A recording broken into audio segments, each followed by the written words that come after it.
Друзья, всем привет!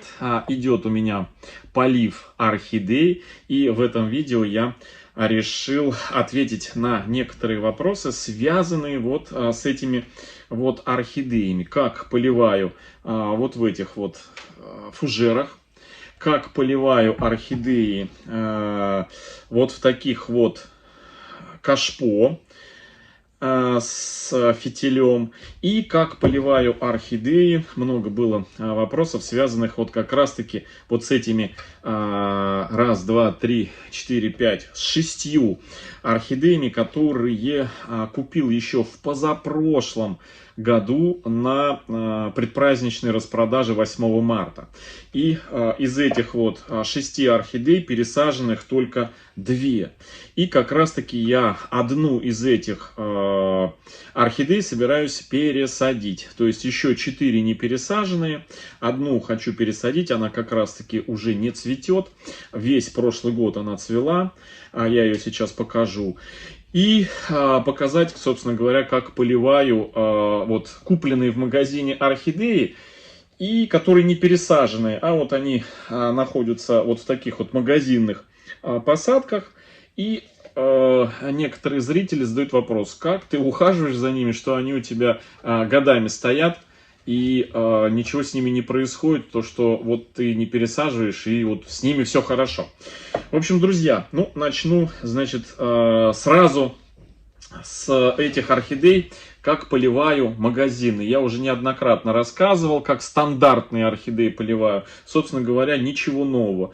Обычная орхидея, купленная в магазине. Естественно, сперва смотрю на наличие следов каких-то, говорящих о том, что у орхидеи, например, есть какие-то проблемы с корнями, основанием или еще что-то такое. Ну, в общем, принимаю внешне, осматриваю орхидею, принимаю решение, стоит ли ее пересаживать, нужно ли потрошить корни. Ну, у нас много видео на канале, где мы достаем орхидеи, и я пытаюсь рассказать, почему я распотрошил ту или иную орхидею.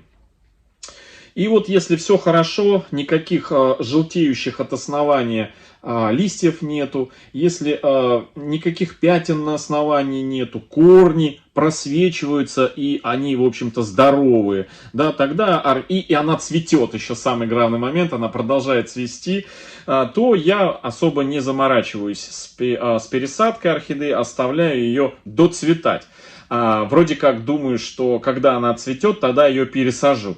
Но в 9 случаях из 10, друзья, если с орхидеей все хорошо, то у меня руки так и не доходят пересадить ее. И вот эти орхидеи яркий тому пример. Они уже третий год стоят в своих магазинных горшках, то есть они еще до покупки цвели и были в магазинных горшочках, и вот после покупки продолжают уже третий год стоять. Кстати, вот эта орхидея хороший пример того, что когда она выпускает цветонос, уже выпустила, и идет формирование бутонов, если потихоньку орхидею поворачивать, менять сторону освещения цветоноса, то можно получить вот такой вот загнутый в дугу естественным образом цветонос. То есть она вот так вот, цветонос у нее был, и она получалась как вместе с листьями должна была завалиться. Я стал ее поворачивать в противоположную сторону, чтобы этот цветонос повернулся в другую сторону. И вот он повернулся, смотрите, и как бы орхидея, рычаг у нее ушел. В общем, друзья, в продолжение полива, друзья, как ухаживаю? Ухаживаю все просто. Вот она стоит в кашпо, я наливаю в нижнюю часть горшка воду при поливе, вот буквально на 1/3. То есть я уже рассказывал, что именно магазинные орхидеи я поливаю таким образом, чтобы горшок, в котором растет орхидея, вот он, магазинный горшок, он наливался лишь только на четверть, ну максимум на треть. Почему? Потому что в большинстве случаев под основанием орхидеи находится торфяной стакан.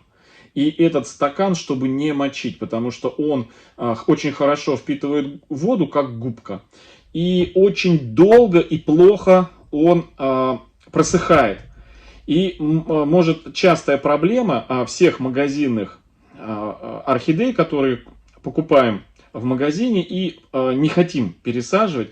Частая проблема у новичков, что орхидеи начинают основание гнить, потому что, ну, вроде бы мы смотрим, да, что горшок сухой, корни вроде бы посеребрились, но мы не можем прощупать тот самый внутренний торфяной стаканчик, который еще не просох, он может быть влажным, а мы берем опять поливаем. И получается, что просыхают внешние корни и сам горшок, а внутри стаканчик, этот торфяно-кокосовый торфяный стаканчик, он постоянно влажный. И от постоянной влаги он начинает разлагаться. А любое разложение и гниение, да, оно приводит к возникновению разных бактериальных процессов, вирусных процессов. И, естественно, от подобных процессов начинает портится живая ткань растения. Появляются грибки, бактерии, соответственно, грибковая или бактериальная гниль, которую мы не видим, а она там под основанием. Органика начинает раскладываться, разлагаться, все это в живые ткани попадает, и пошел процесс гниения стволовой, когда внутри мы видим, что начинают гнить желтые листики, точнее желтеть листики от основания. А это вот как раз-таки центральная часть орхидеи внутри гниет от того, что там под основанием появились проблемы. Поэтому, чтобы не испытывать судьбу, вот я поливаю всегда вот на максимум на 1/3 воды наливаю.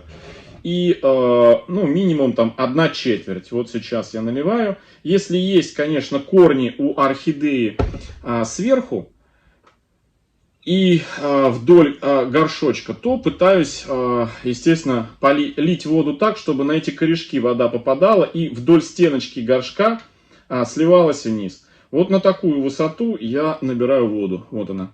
Видите? На 1/3. Ну, просто здесь искажает немножко, искажает стекло и кажется, что больше воды. Но на самом деле нет.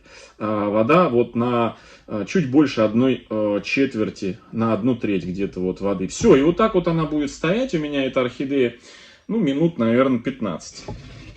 Минут 15 этого достаточно. Следующее, друзья, сейчас я ее отставлю в сторонку, чтобы она нам не мешала.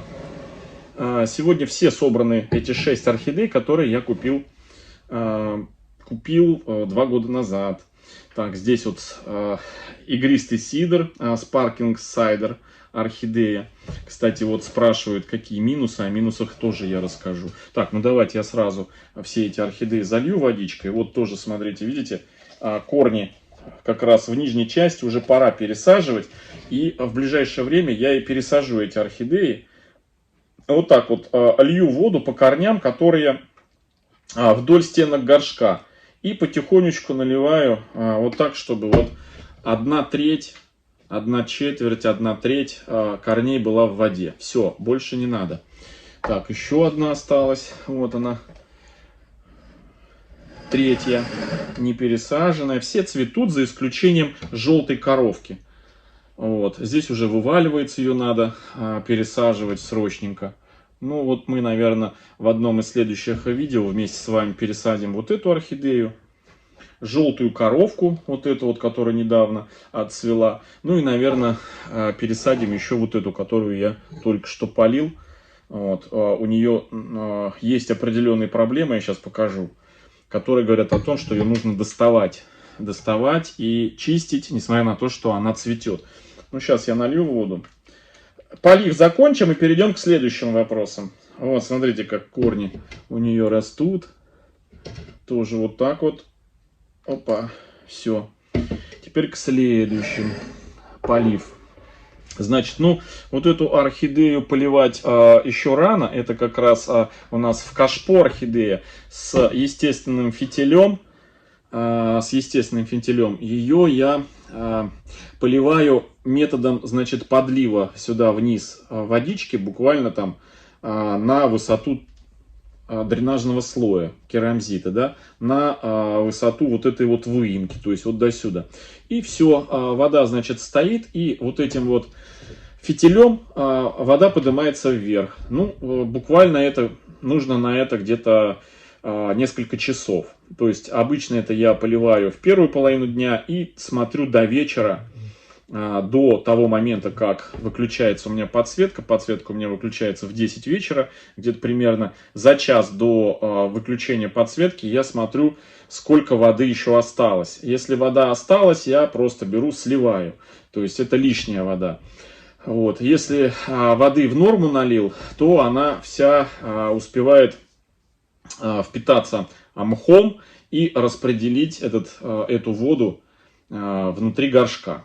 То есть это, кстати, вот бабочка, удивительная бабочка, рождественская такая звезда, я ее называю, посмотрите, орхидея, вот, зацвела, и вот у нее заблудившийся цветонос, вот такой вот крючком, вот он, видите, крючком весь, и в итоге все-таки вылез. И вот эти листья уже нижние, кстати, один, вот этот лист, и вот этот второй, вы видите, они желтеют, портятся. Оба этих листа, самых нижних, они надорваны цветоносами. То есть именно из пазух над этими листьями вылезли цветоносы, и в процессе роста они расширяются, эти цветоносы, толстенькими становятся и отрывают лист от основания. Это нормальное явление. То есть тут не надо обращать на это внимание. Через какое-то время все это дело, орхидея отсушит эти листочки, и все. Вот такая вот, друзья, орхидея интересная. В общем, поливаю, как я уже сказал, вниз.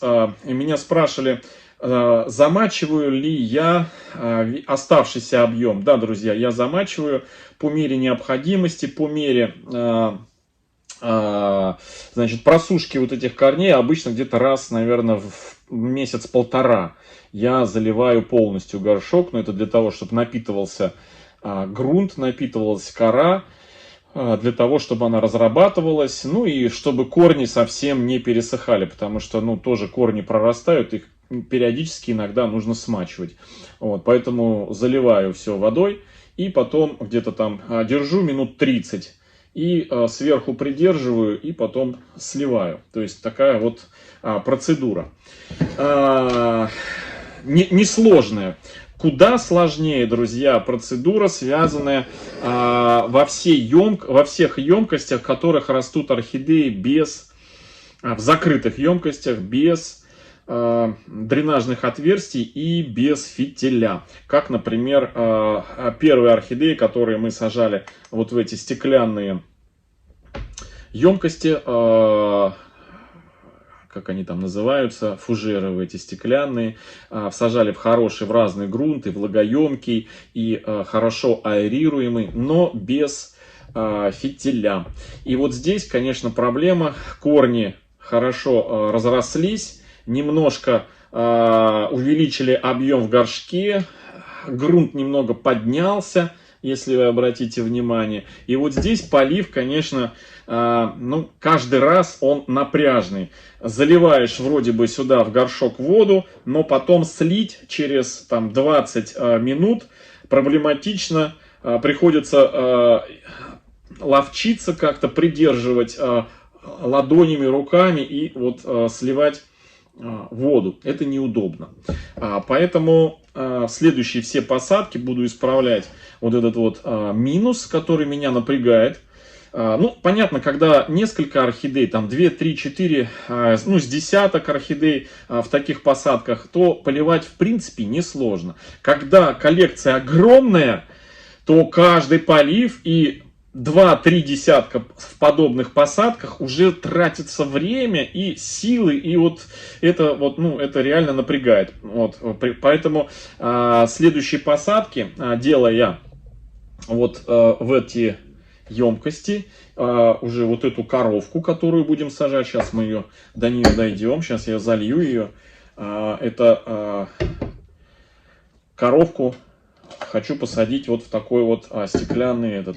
И ее мы уже будем пересаживать с учетом вот этих вот нюансов в такой же грунт, как и предыдущие орхидеи, кокосовые чипсы.